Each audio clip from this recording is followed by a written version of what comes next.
Hey everyone, today I'm going to show you how to change the order of email accounts in Outlook. Let's jump right into it. First, open your Microsoft Outlook application on your computer. Once it launches, log into your account if you haven't already. This will load in all your emails and give you access to your inbox and folder structure. Just wait a moment for everything to fully load before moving forward. Once your email has loaded completely, navigate to your inbox pane where all your emails and email folders are located.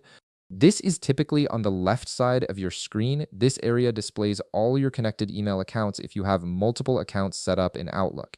Now, here's the good part. Changing the order of email accounts in Outlook is actually quite straightforward.